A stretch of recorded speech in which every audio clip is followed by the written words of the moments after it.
Solve the problem given in example 1. இந்த equations தான் கொடுத்திருக்காங்க.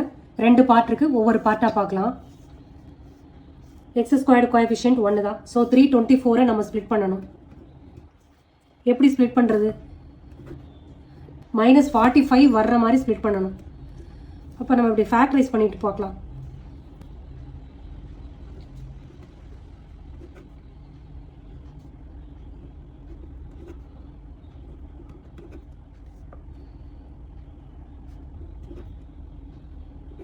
$45 வரணும் நமக்கு.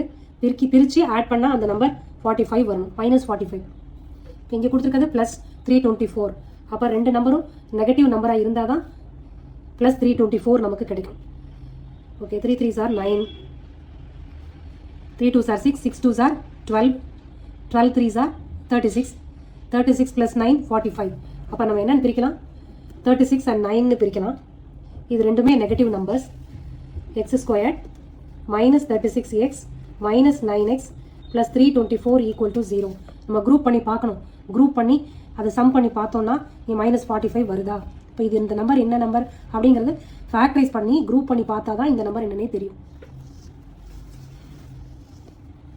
இது ரெண்டுத்துலேயும் காமனாக எக்ஸ் இருக்குது, அதை வெளியில் எடுக்கலாம். x -36ன்னு வருது. இப்போ இங்கே 36 × 9 போட்டால் தான் 324 இல்லையா?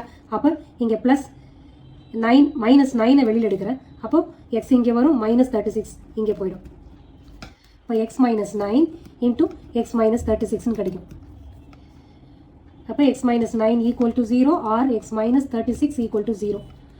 x = 9 or x = 36. The roots are 9 and 36.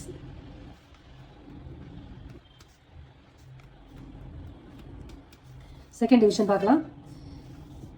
x² -55x + 750 = 0.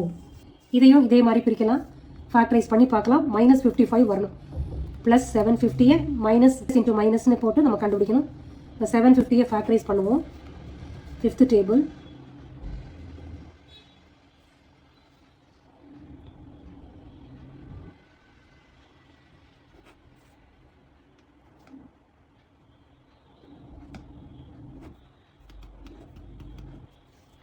இப்போ குரூப் பண்ணி பார்க்கலாம்.